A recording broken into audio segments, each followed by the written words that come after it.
নাহমাদুহু ওয়া নুসাল্লি আলা রাসূলিহিল কারীম, আম্মা বা'দ। আসসালামু আলাইকুম ওয়া রাহমাতুল্লাহি ওয়া বারাকাতুহু। আজকের এই মহতী জলসার সম্মানিত আলোচক বৃন্দ এবং অতিথিবৃন্দ, আমার মনে প্রথমে প্রশ্ন জেগেছে, আমার এই কথাগুলো রেকর্ড করার দরকার নেই, রেকর্ড করলেও ছাড়ার দরকার নেই। কারণ এই বয়সের তরুণদের সাথে যারা তারুণ্য দীপ্ত, তাদের সঙ্গে আমাদের মতো বুড়ো মানুষের অবস্থানটা খুব ভালো দেখায় না। আর আমরা উল্টোপাল্টা কথা বললে এটা যদি ফেসবুকে আসে বা কেউ কোথাও ছেড়ে দেয়, সেটাতে ধুয়ে ফেলবে অনেকেই সাংঘাতিক ভাবে। তাতে আমাদের কোনো সমস্যা নেই, আমার তো কোনো সমস্যা নেই, কিন্তু সমস্যা হলো যে ধুয়ে ফেলবে, অন্যরা তাকে বেয়াদব ট্যাগ লাগাই দেবে। সমস্যাটা এখানে। আর আগামাথা বুঝবে না, তার সমালোচনা বুঝবে না যে কেন সমালোচনা করলো, ওই শুধু আমার ভক্তির কারণে তাকে একটা ট্যাগ লাগাই দেবে যে বেয়াদব, কথা বলতে জানে। তো কাজেই এই সমস্ত জায়গা থেকে নিরাপদ থাকাই ভালো। তো আজকে মুআল্লিমিন একাডেমি কর্তৃক নিবেদিত কমিশনারদের বাস্তবায়নের হিসাবে সংস্কার বিষয়ক পর্যালোচনা। তো আমি এসেই জনাব অত্যন্ত প্রিয়জন, আমাদের সকলেরই শ্রদ্ধেয় জনাব মহিউদ্দিন ফারুকী সাহেবের কথা শুনছিলাম। প্রথম এসেই যে কথাটা শুনলাম তারই রেশ ধরে আমি বলি যে এই প্রশ্নটা আমার মাথায়ও জেগেছিল অনেক দিন আগে, যখন ছাত্র ছিলাম তখন। আমার বাড়ি হলো রাজবাড়ি। স্বভাবগতভাবেই আমরা একটু শুদ্ধ ভাষার অধিকারী, কিন্তু আমার বাবা পাঠায় দিলেন এমন এক অঞ্চলে যে অঞ্চলের ভাষা বুঝতে বেশ কসরত করতে হয়, যাকে তৎকালীন যুগে বলা হতো নোয়াখালী, এখন অবশ্য ফেনী। ফেনী শস্যদী মাদ্রাসায় লেখাপড়া করেছি। তো নাহমেরে ভর্তি হয়েছি যে খুব আলাল টপ মাদ্রাসায় চলে আসা। যুদ্ধের কারণে আমি বাধ্য হয়ে হেফজ কোরআন করেছি। বাপ বললো যে বসে থেকে লাভ নাই, কোরআন মুখস্থ করো। তো কোরআন মুখস্থ করতে শুরু করলাম বাপের কাছে, যেহেতু বাসায় বসে হেফজ করেছি। মার্বেল খেলা, ডাঙ্গুলি খেলা, হাডুডু, ফুটবল, ক্রিকেট, হকি সব খেলার মধ্য দিয়ে হেফজ 4.5 বছর লেগে গেছে।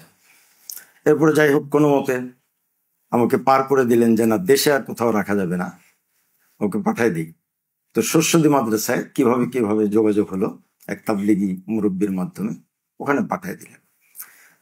তো নাহমিন পড়লাম, কাফিয়া পড়লাম, হেদায়েতুন নহর সাথে জামির সাথে বেকা সব পড়েছি। অনেকদিন পরে এই কিছুদিন আগে হযরত মাওলানা আব্দুল মালিক সাহেব সহ একটা সফর ছিল আমাদের নোয়াখালীর। তো ওই মাদ্রাসাতে আমি গেলাম। কথায় কথায় আমার উস্তাদের কামরায় আমি থাকতাম, যার অত্যন্ত তত্ত্বাবধান এবং সামগ্রিক ওটাকে পরিচর্যায় আমার কিছুটা বেড়ে ওঠা এবং এই লেবাসের অধিকারী হওয়ার সৌভাগ্য হওয়া তারই বদৌলত। তিনি বললেন যে বাবাজি, তোমরা টাউনে আসো, তোমরা উর্দুকে বাদ দিও না। আমি বললাম যে উর্দুকে বাদ দেওয়ার চিন্তা আমাদের নাই, ফার্সিকেও বাদ দিতে আমরা চাই না, কিন্তু হুজুর একটা কথা বলেন, গ্রামার পড়ে আরবি,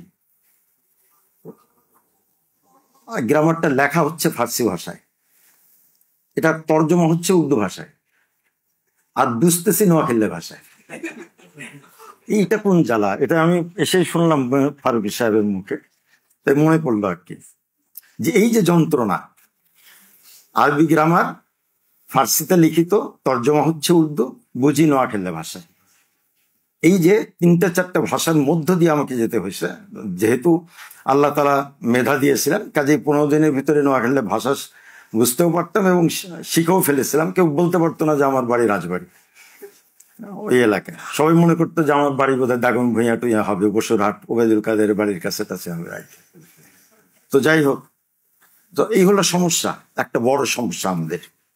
তা আমাদের আকাবির, আমাদের এই দেশের আকাবির কেন জানি দেওবন্দের অনুগামিতা এবং তাবে হওয়াটা খুব ভালো নজরিয়া, এতে কোনো সমস্যা নেই, কিন্তু সর্বক্ষেত্রে তাদের অনুগামিতা, তারা কেন কোন জিনিসটা প্রতিষ্ঠা করেছিলেন সেটা চিন্তা ভাবনা না করে, এখানে আমাদের আপত্তি। এই আপত্তিটা মৌলানা ওয়াহিদুজ্জামান কিরানবীর নাম শুনেছেন আপনারা, দারুল দেওবন্দের একজন জালিল মুহতামিম ছিলেন এবং খুব স্মার্ট ছিলেন, যুগ সচেতন ছিলেন। 1987 সনে তিনি বাংলাদেশ সফর করলেন, ভার্সিটিতে সেমিনারে বক্তব্য দিলেন। মালিবাগ মাদ্রাসা একটা জলসা হয়েছিল, ওখানে তিনি কথায় কথায় যখন জানলেন যে আমরা উর্দু ভাষায় তর্জমা করে পড়াই, তখন উনি এত খেপলেন যে আমাদেরকে মৌলবীদের কাতার থেকে বের করে দিলেন। বলেন যে না, এখানে ইসলাম হবে না, এখানে ইলম শেখা হবে না, তোমরা তোমাদের মাতৃভাষায় কোরআনটা আত্মস্থ করো, মাতৃভাষায় কিতাব বোঝো, তুমি উর্দুতে কেন বুঝতে চাচ্ছ? একটা আমাদের শিক্ষা ব্যবস্থার একটা বড় সমস্যা। তো বাস্তবতা হচ্ছে যে বিভিন্ন কারণে আমরা আগের কিতাবগুলোই রেখে দিতে বাধ্য হচ্ছি, বরকতের জন্য হোক, যে কোনো কারণেই হোক। কিন্তু এ নিয়ে চিন্তা করার দরকার ছিল যে একটা ছোট্ট শিশু, তার প্রথম বছরে আমরা 4টা ভাষা 5টা ভাষা তার উপরে চাপিয়ে দিচ্ছি। এটা উচিত নয়। আমাদের চিন্তাধারা আমরা এখনো বাস্তবায়ন করতে পারিনি, কিন্তু জামিয়াতুল উলুম ইসলামিয়ায় আমরা যারা আছি, আমরা চিন্তা করেছি যে না, এই শিশুদেরকে এত চাপ দেওয়া যাবে না। যদি উর্দু ভাষা শিখতেই হয়, শিখতে হবে। আমাদের আকাবিরদের কিছু রেসালা আছে, এবং ফার্সি সেই মোগল আমলের যুগের ভাষা। তো কেউ কেউ বলেন যে ফার্সিতে তাসাউফ আছে। আমি সম্পূর্ণ দ্বিমত না করলেও পুরোপুরি একমত হতে পারি না। কোরআন হাদিসে তাসাউফ নাই, তাসাউফ আমার ফার্সি মোল্লা জালালউদ্দিন রুমি পড়ে আমার শিখতে হবে, কালিদে মসনবী পড়ে শিখতে হবে, এতে আমি বিশ্বাসী না। যাই হোক, অন্যরা যাই কিছু বলুক না কেন, হ্যাঁ, আমাদের আকাবিরদের যে রেসালা আছে, কিছু আছে ফার্সিতে, কিছু আছে উর্দুতে, এগুলো বোঝার জন্য অবশ্যই উর্দু দরকার, ফার্সি শেখা দরকার। কিন্তু তার মানে এই না যে ওই নামকাওয়াস্তে তাইসিরুল মুক্তাদি ফার্সি পাইলি গুলিস্তা বুস্তা পড়লাম আর হয়ে গেল। বাস্তব কথা হচ্ছে যে গুলিস্তা বুস্তা খুব ভালো করে পড়েছিলাম আমি, কিন্তু এখন একটা ফার্সি, একটু কঠিন ফার্সি শের আমি বুঝি না। এর জন্য আমাকে যেতে হয় মালিবাগের মাওলানা আহমেদ মাইমুন সাহেবের কাছে। ওই যে মুফতি আবদুল্লাহ মাসুম সাহেব আছেন। আমি আলিমিয়া নাদবির বেশ কিছু কয়েক খণ্ড বই অনুবাদ করেছি, ভাষণ সংকলন। তো প্রথম খণ্ডের প্রায় সবকটা শেরই উনি অনুবাদ করে দিয়েছেন। এর পরের গুলো অবশ্য আমি করতে পেরেছি। তা আমি উর্দু ফার্সি খুব ভালো করেই তো পড়েছিলাম, কিন্তু বুঝি না কেন।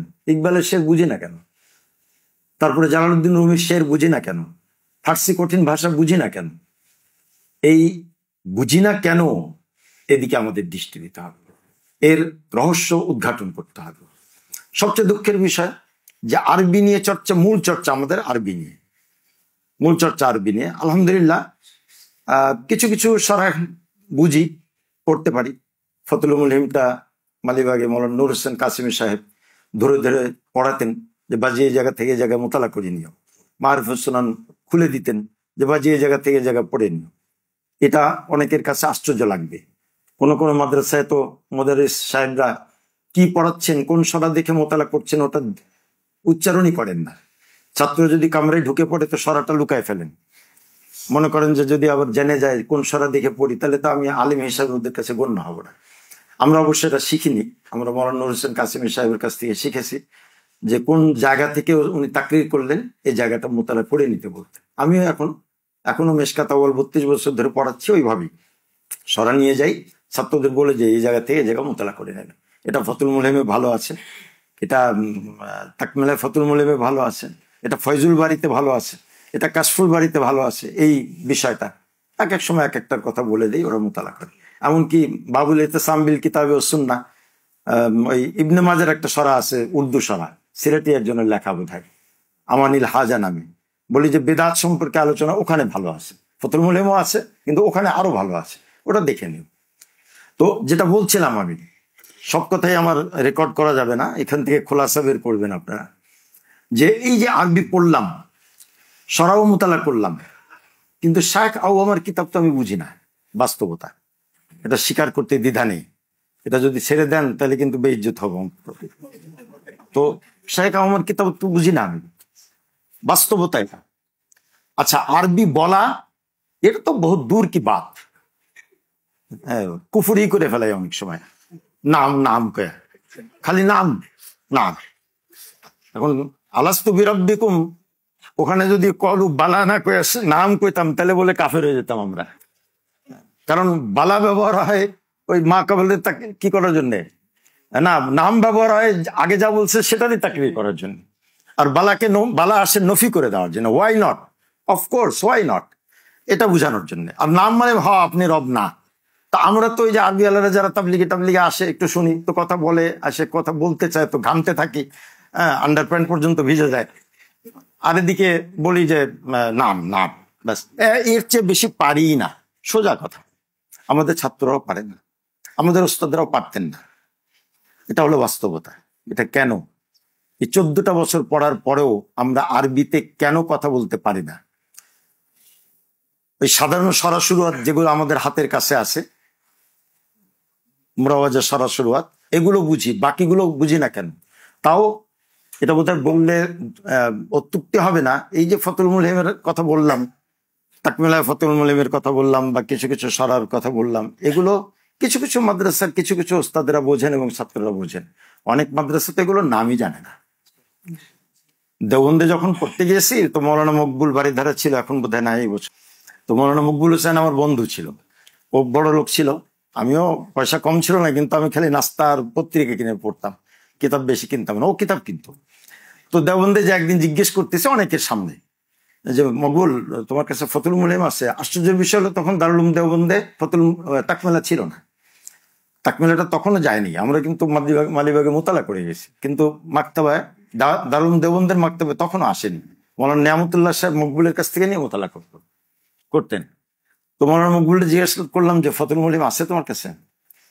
তো খুব বড় একটা মাদ্রাসার ছাত্র এই বাংলাদেশের, নাম বলবো না, সে পাশ থেকে জিজ্ঞেস করলো ফতুল মুলহিম কি ভাই? আমি বললাম যে একটা ক্রিম, মুখে দিলে, চোখে মুখে দিলে উজ্জ্বল্য বাড়ে। হ্যাঁ, এটা বললাম খুব মানে কি, তাই সে এসে হতাশা থেকে। কেন? কারণ যে ছাত্রটা এটা জিজ্ঞেস করেছেন তিনি এবং তার ওই প্রতিষ্ঠান মনে করে যে ঢাকায় কোনো এলম নাই, ঠিক আছে, যত এলম খালি ওখানেই আছে। আমরা খালি ওই মহিউদ্দিন ফারুকী সাহেব যেরকম শুদ্ধ বাংলা বললেন ওইরকম শুদ্ধ বাংলা বলতে পারি, আরবির ঘোড়ার ডিমও জানি না, হাদিস কোরআন কিছু বুঝি না, ওদের ধারণা আর কি। এই জন্যে এই দুঃখে খেদে বললাম যে ওটা একটা ক্রিম, ওটা গায়ে লাগা, এই হলো অবস্থা। তো এই যে নেশাবের সংস্কার প্রয়োজন, এবং দারুল উলুম দেওবন্দে হযরত মাওলানা কাসিম নানুতুবি রহমতুল্লাহ আলাইহি, দারুল উলুম দেওবন্দের যে নেশাবটা তৈরি হয়েছে, দর্শে নিজামী কেন বলে এটা বুঝে আসে না। কোন নিজামুদ্দিনের সাথে এর সম্পর্ক নাই, না বাগদাদের নিজামের সাথে সম্পর্ক আছে, না লখনৌর মোল্লা নিজামুদ্দিনের সাথে সম্পর্ক আছে, এটা বাস্তব। কিন্তু নামটা পড়ে গেছে দর্শে নিজাম। এই নেশাবটা তৈরি হয়েছিল ফিরিঙ্গি মহল্লির ওলামাদের একটা নেশাব থেকে।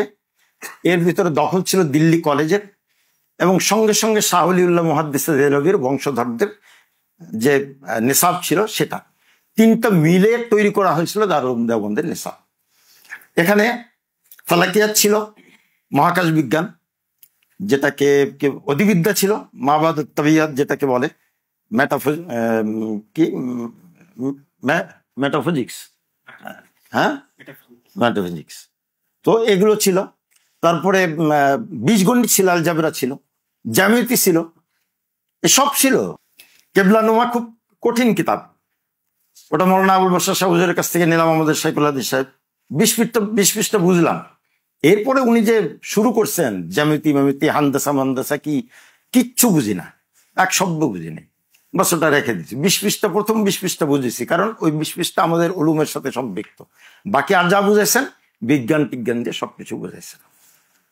এর পরবর্তীতে 1917 পর্যন্ত, মানে প্রথম বিশ্বযুদ্ধ পর্যন্ত এভাবে চলছে।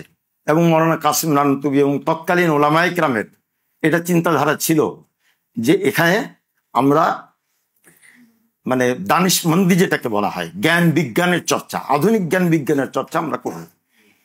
এমনকি চিকিৎসা বিজ্ঞানের অপারেশনের ইকুইপমেন্ট পর্যন্ত, ইনস্ট্রুমেন্ট পর্যন্ত তার আমদানি করার চিন্তা করছিলেন। আর মান্তিকের ব্যাপারে খুব সীমিত আকারে মান্তিক পড়া হতো, সবাই পছন্দ করতেন না। সাহারানপুর থেকে তো ফতোয়াই দেওয়া হলো যে না, আমাদেরকে মানুষ চান্দা দেয় সওয়াবের আশায় আখেরাতে, সুতরাং যে সাবজেক্ট পড়লে, যে শাস্ত্র পড়লে সওয়াব হবে না, ওটার জন্য তো মানুষ চান্দা দেয় না, কাজে আমরা মান্তিক পড়াবো না। সেই তৎকালীন যুগের আকাবিরদের ধারণা যে মান্তিক পড়লে কি হয় না, সব হয় না। আর আমরা এখন নতুন করে মান্তিক আবার ঢুকাচ্ছি। ওখানে মসজিদ তকি ওসমানী সাহেবের একটা বয়ান শুনছিলাম, পেলাম না আর খুঁজে হোয়াটসঅ্যাপে আমার। তো উনি ফান করেই বলছেন, কি ইচ্ছাকৃত বলছেন জানি না, উনি বিল কুদবির বাল কুদবি বলছেন। হ্যাঁ, তো আমিও এটাই বলতাম যে আমি তো এগুলো পড়েছি, তাজিব, শর্ট তাজিব, তারপরে কুদবি, এবং মৌলানা নুর হোসেন কাসিমি সাহেবের কাছে কয়েকদিন সুল্লামুল উলুমও পড়ছিলাম আমরা, কয়েক জামাতের ছাত্র মিলে আমরা চিন্তা করেছিলাম যে হুজুরের কাছে সুল্লামুল উলুমটা পড়েছিলাম। কিন্তু আজ পর্যন্ত এই মান্তিকের কোনো মানে ইস্তেলাহ আমাকে কোনো জায়গায় ব্যবহার করতে হয়নি। 33 না 34 বছর ধরে পড়াচ্ছি, 35 বছর। কাজী মুতাসিম বিল্লাহ রাহিমাহুল্লাহ, ওনার কাছে আমরা হেদায়েত সালিস পড়েছি। উনি এরপরে আর হেদায়েত সালিস পড়ানো বন্ধ করে দিয়েছেন। কোনো এক মশালায় যে উনি বুঝানোর পরে উনি বললেন কি, আমরা কি বুঝলাম? বলে হ্যাঁ বুঝছি হুজুর। তা এবার মান্তিক দিয়ে একটু বুঝি। তো বলে বুঝান। তো উনি মান্তিক দিয়ে বুঝাইতে শুরু করলেন। তাই আমি বললাম যে হুজুর, হ্যাঁ মাফ চাই, যে দরকার নেই হুজুর, এমনি তো ভালো বুঝলাম। হাদিস দিয়ে বুঝালেন, ইমাম আবু হানিফা, ইমাম আবু ইউসুফ, ইমাম শাফির কথা বুঝালেন, এগুলো তো এমনিই বুঝলাম, মান্তিকের তো দরকার নেই। মান্তিকের ভূত যাদের উপরে সওয়ার হয়েছে একবার, আমার অনেকে সমালোচনা করবেন, আমি একটু বেশি বলে ফেলছি, বেশি বলতে হয়, কারণ কোনো জিনিসকে সোজা করতে হলে মৌলানা নুর হোসেন কাসিম সাহেব দেখাইছেন যে এটারে যদি তুমি এভাবে সোজা করো বাড়ি সোজা হবে না, এটা সোজা করতে হলে এমনি করতে হবে, ঠিক আছে? তাই এমনি করলে সোজা হইব না। তো মান্তিকের ভূত যখন ঢোকে, তখন মৌলানা ফয়জুল্লাহ আমানের মতো ব্যক্তি চলে, এখন নাই, বিদেশের বাইরে, হ্যাঁ কোথায় আছে, হ্যাঁ, তো ফারিক হয়ে আসলো আমার কাছে, পাগল হয়ে গেছে মান্তিক পড়ার জন্য, সে 2 বছর ব্যয় করবে। আমি কেন, কি দরকার, মান্তিক না পড়ে কি হাদিস শাস্ত্র কোরআন বোঝা যায় না, এরকম হাসিল হবে না? কি বলেন, এই যে আমার লাইব্রেরিতে ফতুল বাড়ি দেখা বলে, এই যে আলামী ইবনে হাজার আসকালানী ফতুল বাড়ি লিখছেন, মান্তিক সারা কি লিখছেন নাকি? আমি আচ্ছা ভালো কথা, তুমি এক কাজ করো, তাবলিগে যাও, 1 বছর তাবলিগে যেয়ে তারপরে আসো, তারপরে বলো মান্তিকের সম্পর্কে। তো তাবলিগ ঘুরে আসে, এসে জিজ্ঞেস করলাম কি খবর, মান্তিক দরকার? বলে না হুজুর, মান্তিক দরকার নাই। তো যাই হোক, তো এই যে ব্যাপার স্যাপার আমাদের দেশের, এই যে দুর্বলতাগুলো, এই দুর্বলতাগুলো কাটিয়ে ওঠার জন্য আমরা চেষ্টা করছি, কিন্তু আশপাশের কারণে পেরে উঠছি না, অসম্ভব হয়ে উঠছে। এই যে শুনলাম যে কাফিয়া নাকি বাধ্যতামূলক করবে, কাফিয়ার মধ্যে মাঝখানে সরেজামি খুলেছে, অথচ সরেজামি না পড়লেও চলে, মালিবাগের ছাত্ররা সরেজামি পড়ে না, কিন্তু ওরা আলেম হয়, ভালো আলেমই হয় আশা করি। কিন্তু যে জায়গাটা দরকার ছিল গ্যাপ, হেদায়া পরিপূর্ণভাবে পড়া, আউয়াল সানি, জালালাইনটা ভালো করে পড়া, খুব ভালো করে পড়া জালালাইন, এই দুটোকে একসাথে করে দেওয়া হলো। কারা করলো প্রথম জানি না, বাধ্য হয়ে আমরাও করেছি, কিন্তু অথচ হেদায়া আউয়ালাইন আলাদা করে পড়া উচিত ছিল, 1 বছরের পেছনে মেহনত করা দরকার ছিল, আর হেদায়া আখিরাইনের পেছনে আরেকটা বছর মেহনত করা দরকার ছিল মুস্তাকিল ভাবে। অথচ জালালাইন আর হেদায়া একসঙ্গে করে ফেলা হয়েছে। এবং শুধু তাই নয়, বলছে যে হেদায়ার পরে যদি 1 বছরের বেশি গ্যাপ হয়, তাহলে সরবেকার পরে যদি 1 বছরের বেশি গ্যাপ হয়, তাহলে সে মেশকাত পরীক্ষা দিতে পারবে না। ভাই, তার মানে আপনি বাধ্য করছেন আমাদেরকে হেদায়া জালালাইন একসাথে পড়তে। আপনার কথা বুঝতে পারছেন? যে সরবেকার পরে আমি যদি চাই যে একটা ছাত্রকে হেদায়া পড়াবো ভালো করে, জালালাইন পড়াবো ভালো করে, এটা পারছি না, কারণ 2 বছর হয়ে যাবে, এরপরে সে মেশকাত দিতে পারবে না। এই আইনগুলো হয় মজলিসে খাসে, আমরা যখন চিঠি লিখি বললে মজলিসে খাসে এটা আলোচনা হবে, আর মজলিসে আমেলা, মজলিসে আম, এগুলো হলো হাওয়াই কথা। বলেন খালেদ সাইফুল্লাহ ময়মনসিংহ এর আমার উস্তাদ ফজল কবির পড়েছি ওনার কাছে, উনি নাকি গত মিটিংয়ে খুব চেতে গেছেন, বলছেন যে আমাদেরকে কেন ডাকেন, সিদ্ধান্ত যদি মজলিসে খাসে আপনারা 5-7 জনই নেবেন, তাহলে আমাদেরকে ডাকেন কেন, খামাখায় এত ভাড়া খরচ করেন কেন, বেফাকের টাকায় খরচ করেন কেন? ওই যে বললেন ফারুকী সাহেব যে একই ব্যক্তি সব জায়গায়, যিনি খানকা ম্যানেজ করতেছেন, তিনি আবার হেফাজতেরও নেতা, তিনি জমিয়তেরও নেতা, তিনি খেলাফত মজলিসেরও নেতা, তিনি মজলিসে আমেলারও সদস্য, মজলিসে খাসেরও সদস্য, মজলিসে শুরারও সদস্য। কেন? আর কোন লোকের কহাত পড়ে গেছে, দুর্ভিক্ষ পড়ে গেছে, উপযুক্ত লোক নাই? একই ব্যক্তি একাধিক কমিটিতে কেন থাকবে? কি হয়ে গেছেন তিনি? এটা আমাদের বুঝে আসে না। আমি বোধহয় আপনাদেরকে হতাশগ্রস্ত করে ফেলছি বা কিংবা উত্তেজিত করে ফেলছি। খুব বোঝার মতো জিনিস। আমাদের এই তরুণ প্রজন্মের মধ্য থেকে অনেক ব্যক্তি আছেন, অনেক ভালো ভালো, যাদের বক্তব্য আমি শুনি, ফেসবুকে লেখাও দেখি। অবশ্য বাংলা দুর্বলতা আছে, উনি যেমন বললেন আরবি বানানে দুর্বলতা। একজন বড় মুদাররিস, মালিবাগের একজন মুদাররিস ছিলেন, তিনি একজন ত লিখতেছেন, ত এর পরে আলিফ যে দিবেন, ত এর পরে একটু খুঁতনি দিয়ে আলিফ লিখতেছেন। আমি বলি এটা করলেন কেন ভাই? কি হয়েছে? বলি যে ত এর পরে আর একটা খুঁটনি দিয়ে তারপরে আলিফ লিখলেন কেন? ত এর পরে সোজা আসবে, তারপরে তো আলিফ। ওই খুঁটনি দেওয়ার মানে তো ওটা একটা অক্ষর, হয় নুন হবে না ইয়া হবে না তা হবে না সা হবে। ওনার সেদিন হুঁশ হয়েছে, ওটা তাসি কমিটিতে ওনাকে ধরছিলাম আর কি, যে এটা কেন করলেন। উনি প্রত্যেকটা জায়গাতে এই কাজটা করেছেন। তো এই যে ভুল, শুধু বানানের ভুল না, ওই যে রসমে খাত, এটাও জানি না আমরা অনেক ক্ষেত্রে, অনেক সময় অনেক ভুল করে ফেলো। তো বাংলা ভাষাও ভুল হয়, ভুল লিখতে দীর্ঘ করে দিয়ে লিখছে।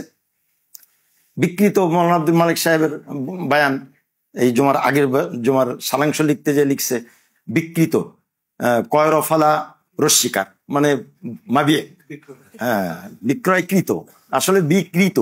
আমরা উচ্চারণ করতে ভুল করি, তো আসলে হবে বিকৃত, বিকৃত না, বিকৃত, আকৃতি, বিকৃতি, বিকৃতি না, এটা উচ্চারণ ভুল। এটা উচ্চারণের জন্য একটা ফর্ম আছে আলাদা। যাই হোক, এই সব বিষয়ে যে সমস্যা, পাহাড় পরিমাণ সমস্যা আমাদের সামনে জমে আছে, এই সমস্যার সমাধান কেউ করতে চাচ্ছে না। সবাই মনে করছে যেভাবে চলছে সেভাবেই চলতে থাকুক। আর এই যে মহাদালের কথা, ওটা আমি খুব ভালো বুঝি না, ওটা ওনারা অন্যভাবে আলোচনা করবেন। এটা দরকার, খুবই দরকার। আমাদেরকে তারা পাত্তা দেয় না, জানে না, আমাদেরকে চেনে না তারা। আমাদের দেশেও যে বড় বড় আলেম আছে, তারা কথা বলতে পারেন, তারা জানেন, ফোনের ইয়া আছে, কিন্তু তারা আমাদেরকে পাত্তা দেবে না। কেন? তার কারণ কিছু কিছু বিষয় আমাদের দুর্বলতার কারণে, সেগুলো আমাদের কাটিয়ে উঠতে হবে। আর নেশাবকে সংস্কার করা প্রয়োজন। একটা হলো আপনি ভালো আলেম হওয়ার জন্য যা দরকার, সেক্ষেত্রেও প্রয়োজন। শিক্ষকদের প্রশিক্ষণ জরুরি। কাফিয়া কিভাবে পড়াতে হবে আজ পর্যন্ত এটাই তো নির্ধারিত হলো না। আমার কাছে যখন প্রথম কাফিয়া আসলো, মৌলানা হাবিবুল্লাহ, মৌলানা মহিবুর রহমান, তারপরে মৌলানা জুবায়ের আশরাফ, না জুবায়ের আশরাফ ভুল বলছি, মৌলানা আবু বকর, প্রফেসর হজরতের খলিফা, এরা সব কাফিয়া পড়বে। তো মোহতামির সাহেবের কাছে নালিশ দিল যে না, নতুন হুজুরের কাছে পড়বো না, মৌলানা সানাউল্লাহ হুজুরের কাছে পড়বো, আগে যিনি কাফিয়া পড়াতেন। তা আমার কাছে এটা কে যেন বললো, আসে, বলে ঠিক আছে। তো ওরা গেছে মোহতামির সাহেবের কাছে, ফয়জুদ্দিন সাহেব, দাদা হুজুর কিশোরগঞ্জের। তো ফয়জুদ্দিন সাহেব বলছেন ঠিক আছে, মৌলানা আব্দুল গফর সাহেবের কাছে দিলাম, যদি পছন্দ না হয় 1 সপ্তাহ পরে বন্ধ করে দেবো, ওই হুজুরের কাছে দিয়ে দেবো, তোমরা নিশ্চিন্ত থাকো। এটা আমার কানে আসলো। তা আসলে আমি তো কাফিয়া সবচেয়ে ভালো করে পড়ছি, সারা জীবনে পড়ছি তো কাফিয়া আর মিশকাত শরীফ মৌলানা নুর হোসেন কাসিম সাহেবের, আর কোনো কিতাব তো পড়িই নেই। তো কাফিয়া পড়াইতে পারবো না বলে কি?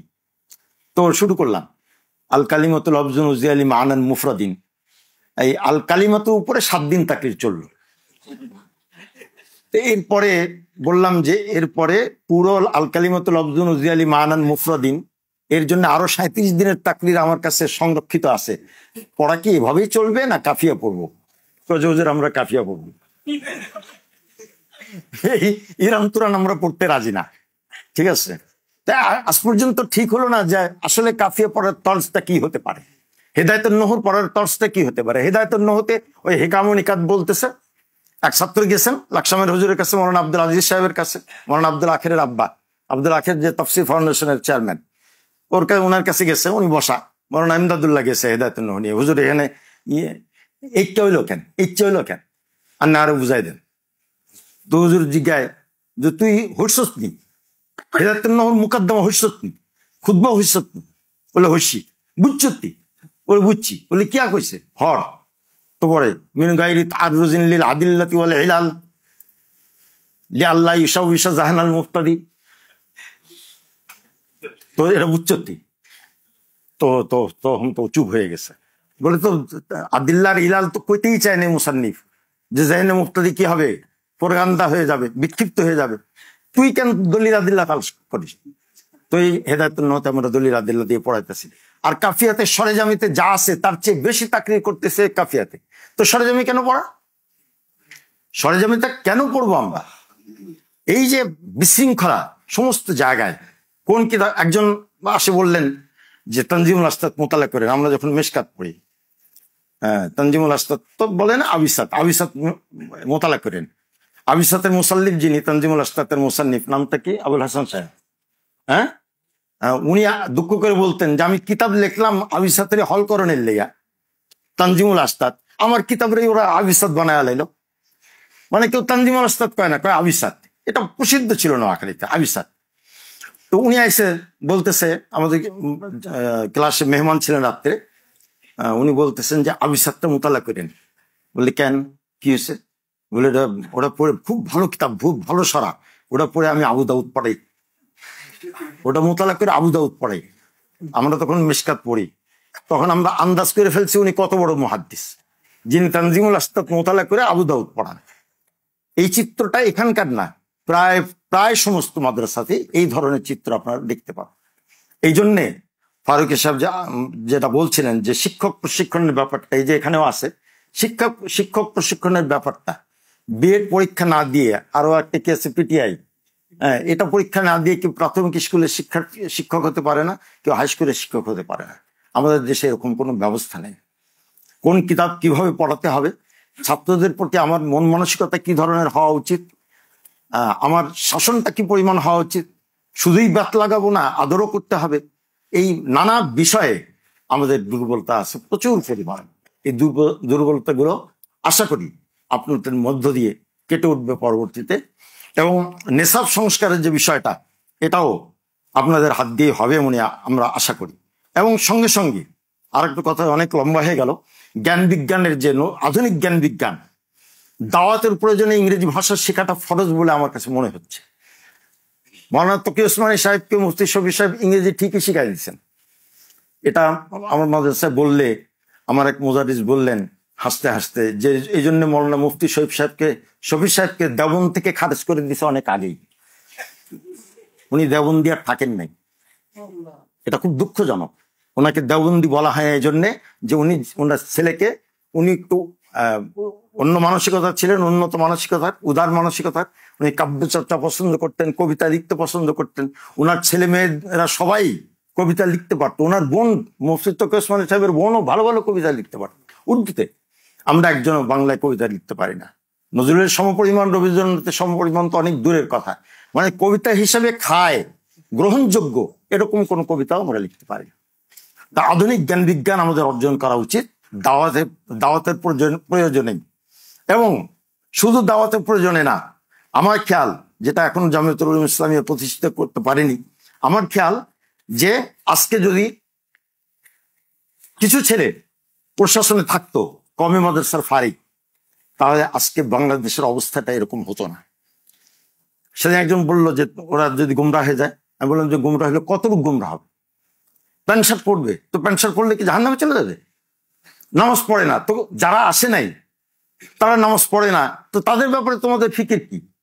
তা আমরা 20 জন পড়েছি, ফারেক হয়েছি 20 জন। এই 20 জনের ভিতরে 5-6 জন মানে আমরা জানামতি খেদমতে লেগে আসি মোটামুটি, আর কারো খবর নাই।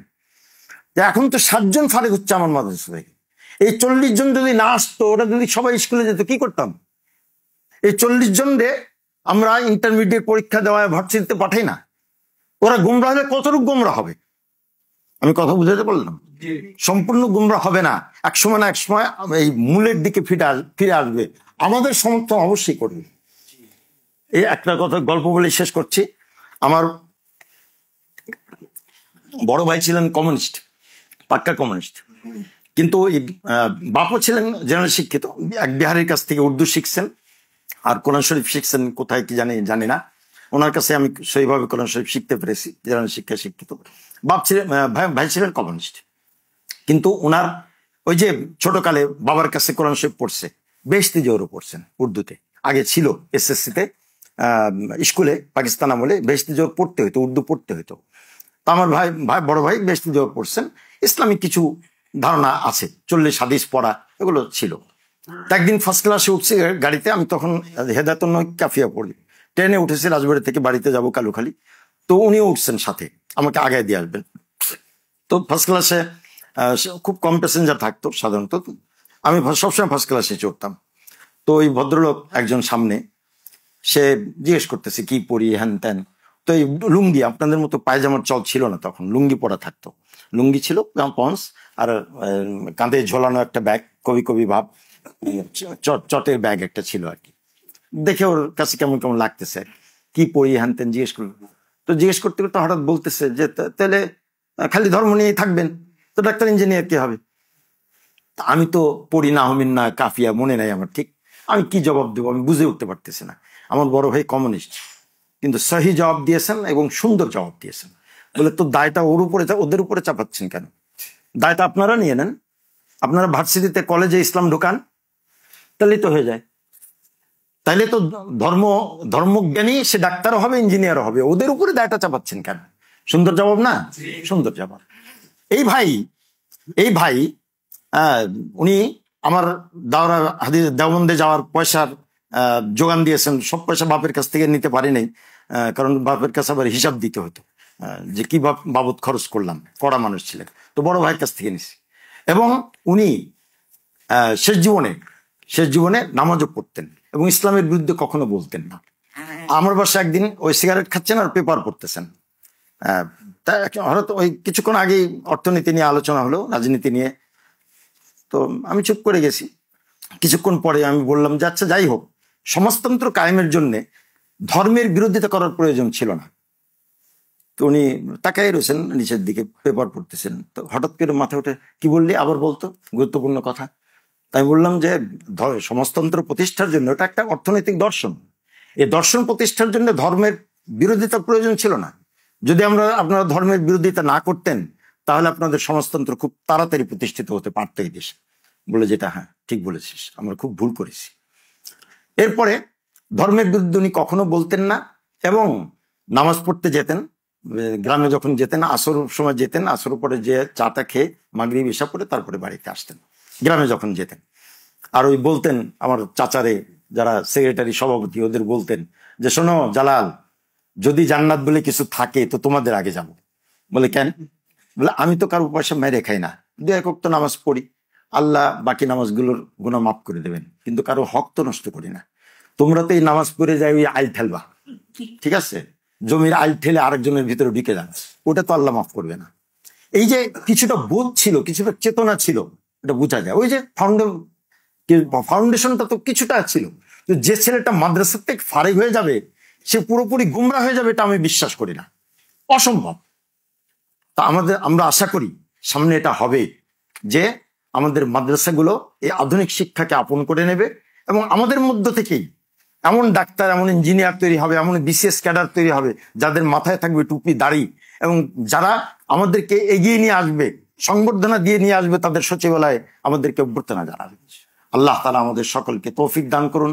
আমার ভুল ভ্রান্তি যদি কিছু হয়ে থাকে ক্ষমা করে দেবেন আপনারা। আর অনুরোধ থাকবে এই সব কথাগুলো হুবহু কোট না করা, বুঝে শুনে কোট করা উচিত। আল্লাহ তাআলা সকলকে তৌফিক দান করে।